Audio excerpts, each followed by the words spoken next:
Hello और नमस्ते दोस्तों, स्वागत है आपका द सिनेमा कल्ट में। आज मैं एक्सप्लेन करूंगा 2012 में आई award winning German mystery horror short film Vienna waits for you को।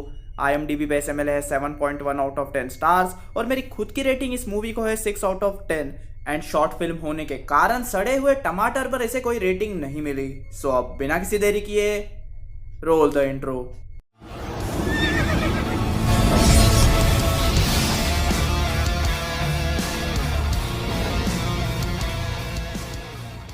मूवी शुरू होती है एक बूढ़ी औरत को दिखाते हुए जो अपने अपार्टमेंट के रूम में रेंग रही थी क्योंकि उसके पैर इतने कमजोर थे कि वो ठीक से खड़ी भी नहीं हो सकती थी। फिर वो एक बड़ी सी रस्सी को टेबल से बांधकर ऊपर की खिड़की से नीचे की ओर फेंकती है, जिससे हमें पता चलता है कि उसे इस अपार्टमेंट से इतनी नफरत है और उसे वहां से कैसे भी करके निकलना है। फिर वो धीरे से खिड़की के बाहर निकलकर रस्सी को कस के पकड़ लेती है और ध्यान से नीचे उतरने की कोशिश करती है, लेकिन उसकी बदकिस्मती से उसका हाथ फिसल जाता है जिससे वो नीचे गिर जाती है। अब इधर हमें लगता है कि वो मर गई होगी, लेकिन ऐसा नहीं होता क्योंकि वो रस्सी अपने आप उस बूढ़ी औरत के पैर में लिपट जाती है। वो फिर भी नीचे पहुंचने की बहुत कोशिश करती है, लेकिन तभी वो रस्सी उसे वापस उसी रूम में खींच लेती है और वो खिड़की अपने आप बंद हो जाती है। फिर सीन कुछ महीनों बाद उसी अपार्टमेंट में शिफ्ट होती है जहां एक 25 साल की औरत लड़की जिसका नाम ऐना था वहां रहने आई थी, जहां उस बिल्डिंग का मैनेजर मुलर और उधर की किराएदार जो कि एक बूढ़ी औरत ही थी वो ऐना को अपार्टमेंट दिखाते हैं। अच्छे से घर को देखने के बाद ऐना को घर पसंद आ जाता है और मुलर भी घर का रेंट बहुत कम बताता है और अपार्टमेंट वियना नाम के शहर में होने के कारण ऐना जल्दी मान जाती है। अब अग्रीमेंट साइन करने से पहले ऐना उस बूढ़ी औरत को पूछती है कि वो आखिर इधर से जाना क्यों चाहती है, जिसपे वो बताती है कि उसे पूरी दुनिया घूमनी है। ये सुन के ऐना को बहुत अजीब लगता है, लेकिन वो कुछ नहीं बोलती और उसकी बातों पर भरोसा कर लेती है। फिर ऐना बताती है कि उसका रिसेंटली अपने बॉयफ्रेंड से ब्रेकअप हुआ है और उसे अब रहने के लिए घर चाहिए। वो अपनी कहानी बता ही रही होती है कि तभी अचानक से वो बूढ़ी औरत चिढ़ जाती है और ऐना से पूछती है कि तुम्हें ये घर आखिर चाहिए या नहीं, जिस पर ऐना कहती है चिल आंटी जी, हाँ चाहिए घर हमें। फिर मुलर ऐना के हाथ में देता है अग्रीमेंट, जिसपे ऐना साइन करने जाती है, लेकिन उसका पेन काम नहीं करता। लेकिन वो बूढ़ी औरत के पास पहले से ही एक पेन था जो वो ऐना को देती है। एंड यहाँ हमें शक होता है कि ये बूढ़ी औरत पक्का कुछ तो छुपा रही है और वो क्या राज है हमें आगे पता चल जाएगा। फिर जैसे ही ऐना अग्रीमेंट साइन करती है वो बूढ़ी औरत अपनी सारी चीजें लेकर खुशी खुशी वहां से निकल जाती है, जिसके बाद मुलर भी घर की चाबियां ऐना को देकर वहां से निकल जाता है। फिर उसी दिन ऐना घर की साफ सफाई करने लगती है और अपनी सारी चीजें सही से अरेंज करती है। फिर वो दीवारों पर पेंट करके जितनी भी फालतू चीजें थी उन सबको फेंक देती है, जिनमें शेल्फ पर पड़ा एक छोटा सा कपड़ा का टुकड़ा भी था। फिर जब वो बेकार चीजें फेंक कर वापस अपने रूम में आती है तो देखती है कि उसने जो भी साफ सफाई की थी उस जगह फिर से धूल जम गई है और जो पेंट उसने लगाया था वो भी गंदा हो गया है। एंड जो भी ताजे फूल और फल उसने रखे थे वो भी सड़ चुके थे, और तो और जो कपड़ा उसने शेल्फ से निकाल कर बाहर फेंक दिया था वो फिर से वापस उसी जगह आ चुका था। लेकिन पागल है ना, इन सारी अजीब चीजों पर ध्यान नहीं देती और दोबारा साफ सफाई करने लगती है।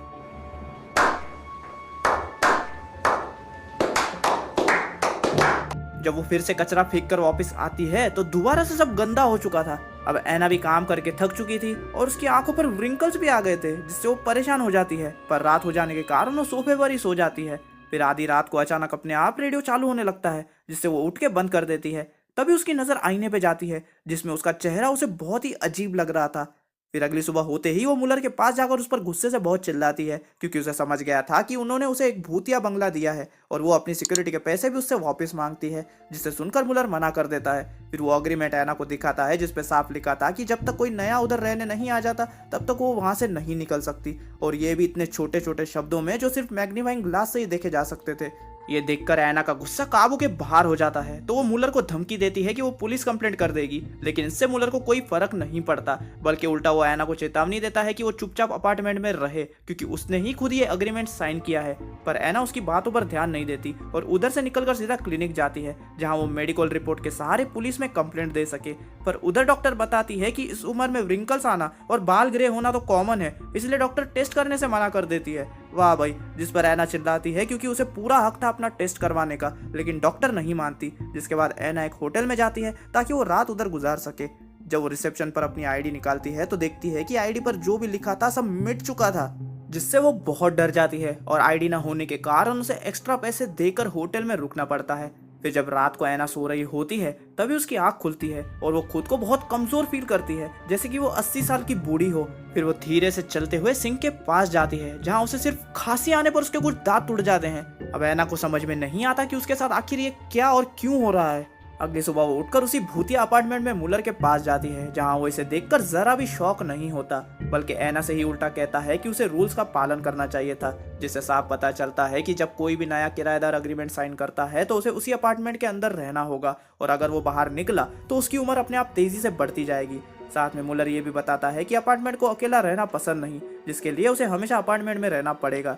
ये सुनकर ऐना अपने अपार्टमेंट में चले जाती है। तभी मुलर को अपने टेबल पर उसकी माचिस नहीं मिलती। ये देखकर मुलर जल्दी से ऐना के अपार्टमेंट में जाता है, लेकिन दरवाजा तो अंदर से लॉक था। अब अंदर बूढ़ी ऐना सारे रूम में विस्की छिड़क कर माचिस जलाती है, लेकिन रूम में आग ही नहीं लगती। ऐना फिर से कोशिश करती है, लेकिन अपार्टमेंट को इस बार गुस्सा आ जाता है, जिस वजह से अपने आप ऐना का गला घुटने लगता है और वो नीचे गिर जाती है। पर ठीक समय पर मुलर कैसे भी दरवाजा खोलकर अंदर आ जाता है और वो ऐना के मुंह से वही कपड़ा निकालता है जो शेल्फ पे पड़ा हुआ था। इसके बाद मुलर उसे पानी से भरा हुआ ग्लास देता है। फिर मुलर ऐना को बताता है कि अपार्टमेंट 10 साल से है और हर बार इसके अंदर किसी न किसी को रहना ही पड़ता है।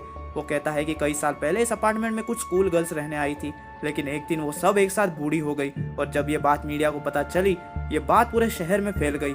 फिर एक दिन मिनिस्टर ने इस अपार्टमेंट को तोड़ने का डिसीजन लिया, लेकिन वो कुछ करे उससे पहले ही अचानक से उसकी मौत हो गई। ये देखकर गवर्नमेंट ने भी इस अपार्टमेंट को ऐसे ही छोड़ दिया। फिर मुलर बताता है कि उसने इधर एज अ केयर टेकर की तरह ज्वाइन तो किया है, लेकिन उसे भी ये काम नहीं पसंद, पर वो भी मजबूर है। और जाने से पहले मुलर ऐना से कहता है कि अगर उसे इधर से निकलना है तो उसे नए किराएदार को अपार्टमेंट में लाना होगा। जिसके बाद ऐना अपने एक्स बॉयफ्रेंड डैनियल के पास मदद के लिए जाती है, लेकिन वो उसे पहचान ही नहीं पाता। वो अपने बारे में बताने की कोशिश करती है, लेकिन वो ऐना को ऐना की दादी समझता है। तभी उधर डैनियल की नई गर्लफ्रेंड डैनियल को लेने के लिए आती है, एंड ऐना को पता लगता है कि वो दोनों भी रहने के लिए अपार्टमेंट ढूंढ रहे हैं।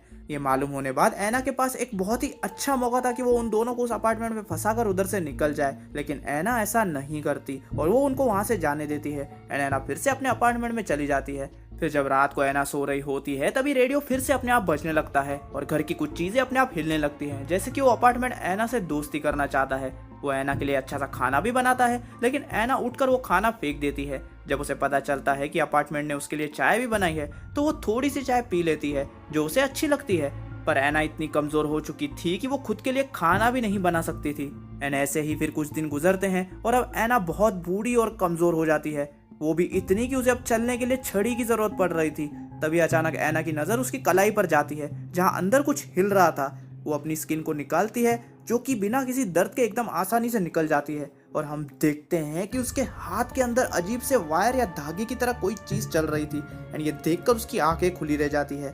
फिर अगले सीन में उस अपार्टमेंट में न्यू कपल आते हैं जो अपार्टमेंट में रहना चाहते थे, एंड वो और कोई नहीं बल्कि ऐना का एक्स बॉयफ्रेंड डैनियल और उसकी नई गर्लफ्रेंड ही थी। और उन दोनों को अपार्टमेंट भी बहुत पसंद आता है और रेंट सुनकर भी वो लोग खुश हो जाते हैं। और ऊपर से आजू बाजू कोई न होने के कारण अपार्टमेंट में बहुत शांति थी, जिस वजह से उन्हें ये अपार्टमेंट चाहिए था।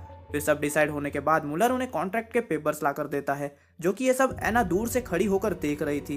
फिर जब डैनियल साइन करने वाला होता है, अचानक से ऐना को फ्लैशबैक्स आते हैं कि कैसे वो भी इसी तरह इस अपार्टमेंट के जाल में फंस गई थी, जिसके बाद उसने भी यहाँ पर कितना कुछ सहा है, पर वो किसी और के साथ ये होने नहीं दे सकती। इसलिए जब डैनियल साइन कर रहा होता है, ऐना गर्म चाय सीधा डैनियल के हाथ पर फेंक देती है और उसे उसके मौत का कॉन्ट्रैक्ट साइन करने से बचा लेती है। जिसके बाद वो चिल्लाने लगती है कि वो लोग यहाँ से चले जाए और दोबारा कभी भी यहाँ पर लौट कर ना आए। ये देखकर वो दोनों बिना कुछ बोले वहाँ से डरकर चले जाते हैं और इसी के साथ बेचारी ऐना ने बाहर निकलने का अपना आखिरी मौका भी गवा दिया। वो चाहती तो अपने बॉयफ्रेंड को फंसाकर अपनी जिंदगी का आखिरी वक्त बाहर सुकून से बिता सकती थी, लेकिन उसने ऐसा नहीं किया, जिससे साफ जाहिर होता है कि वो अब भी डैनियल से प्यार करती थी और उसके लिए उसने अपनी जान तक कुर्बान कर दी। ये सब देखकर मुलर भी सरप्राइज हो जाता है और उसके जाने से पहले ऐना मुलर से कहती है कि वो बाहर से दरवाजे को लॉक करके जाए और कुछ सालों तक यहाँ पर बिल्कुल भी ना आए। ऐना कहती है कि अगर कई सालों तक यहाँ कोई नया इंसान रहने नहीं आएगा तो शायद इस अपार्टमेंट का ये मौत का साइकिल खत्म हो जाए और जो आत्मा इसके अंदर है शायद वो भी मर जाए। ये सुनकर मुलर ऐना से कहता है कि उसे ऐना से मिलकर अच्छा लगा और वो उसे गुड लक विश करके वहां से चला जाता है। अब बेचारी ऐना पूरी तरह अकेली हो चुकी थी, न कोई उसे मिलने आता था और उसमें बची ताकत भी खत्म होते जा रही थी। फिर वो धीरे से चलते हुए खिड़की के पास जाती है, जहां वो ठंडी हवा को आखिरी बार के लिए फील करती है, जिससे उसे बहुत रिलैक्स फील होता है। जो भी परेशानी, दुख, दर्द उसने पिछले कुछ हफ्तों में सहा था वो सब भूल जाती है एंड अब जो भी उसके साथ हो रहा था वो उसे एक्सेप्ट कर लेती है। इसके बाद वो अपार्टमेंट से बोलती है कि वो नरमी से पेश आए। ये बोलकर वो सोफे पे बैठ जाती है, जो कि उसकी आखिरी बार आराम करने की जगह थी। फिर धीरे धीरे सोफा ऐना का सर अपने अंदर खींच लेता है और धीरे धीरे करके सोफा पूरी तरह ऐना को अपने अंदर ही ले लेता है और एना अब उस सोफे में मिल चुकी थी और एना का दिल धागे बन के उसके कपड़ों से बाहर निकलता है और कुशन्स के अंदर मिल जाता है और एना का सर सोफे के व्हाइट कपड़े में बदल जाता है और एना यहाँ पूरी तरीके से उस घर में समा जाती है। एक तरीके से उस घर ने एना को सीधा निगल लिया था और हमें पता चलता है कि ये अपार्टमेंट अपने विक्टिम्स को मार के खुद को रिन्यू करता था। एंड अब अपार्टमेंट में कोई न होने के कारण हम सिर्फ अंदाजा ही लगा सकते हैं कि अपार्टमेंट भी जल्दी ही मर जाएगा और इसी के साथ मूवी यहीं खत्म हो जाती है। अब बात करते हैं इस मूवी के थ्योरी के बारे में। अब हमें मूवी में इस घर के ओरिजिन्स के बारे में कुछ भी नहीं बताया गया कि आखिर इसका ऐसा क्या काला राज है जो ये घर ऐसा है। पर मैं अगर मेरी थ्योरी बताऊं तो मेरे हिसाब से ये घर एक क्रीचर है जिसकी भूख कभी खत्म ही नहीं होती और ये अपने विक्टिम्स की जवानी पर जीता है, यानी ये उनकी सारी उम्र चुरा कर खुद का पेट भरता है। एंड उसी वजह से यहाँ रहने वाले लोग कुछ ही दिनों में बूढ़े हो जाते हैं और उनके मरते ही ये उनकी बॉडीज को भी अपने अंदर समा कर घर को रिन्यू कर लेता है, जिससे लाश भी गायब हो जाती है और अपार्टमेंट भी नया हो जाता है। पर शायद एना की बात सही हो कि अगर यहाँ कोई रहने ही नहीं आएगा तो शायद ये अपार्टमेंट भी अपने आप ही मर जाएगा। पर ये भी सिर्फ एक अंदाजा है क्योंकि एक्चुअल में वो अपार्टमेंट अपने विक्टिम्स के अलावा खुद को कैसे जिंदा रखता है ये हमें नहीं पता। पर अगर आपके पास इससे रिलेटेड कोई भी थ्योरी है तो नीचे कमेंट करके जरूर बताना। एंड इसी के साथ ये था मेरा 2012 की short film Vienna waits for you का complete explanation with theories and details. अगर वीडियो पसंद आया हो तो प्लीज वीडियो को लाइक कर देना। आपको एक्सप्लेनेशन कैसा लगा मुझे कमेंट सेक्शन में जरूर बताना। इस वीडियो को अपने दोस्तों के साथ शेयर जरूर करना। एंड अगर आपको ऐसी और बढ़िया वीडियोस चाहिए तो चैनल को सब्सक्राइब करके बेल नोटिफिकेशन ऑन कर लो ताकि जैसे ही मैं कोई न्यू वीडियो डालूं तो आपको सबसे पहले पता चले। एंड अगर आपको जानना है कि मेरी आने वाली वीडियोस किस मूवी पर होने वाली है या आपको मीम्स देखना पसंद है तो मुझे इंस्टाग्राम पे फॉलो करो। एंड अगर आपको मेरी प्रीवियस मूवीज के लिंक्स चाहिए तो मेरे टेलीग्राम चैनल को सब्सक्राइब करो। दोनों का लिंक आपको डिस्क्रिप्शन में मिल जाएगा। अब इसी के साथ मिलता हूं मैं आपसे अगले वीडियो में और तब तक के लिए स्टे विद द कल्ट।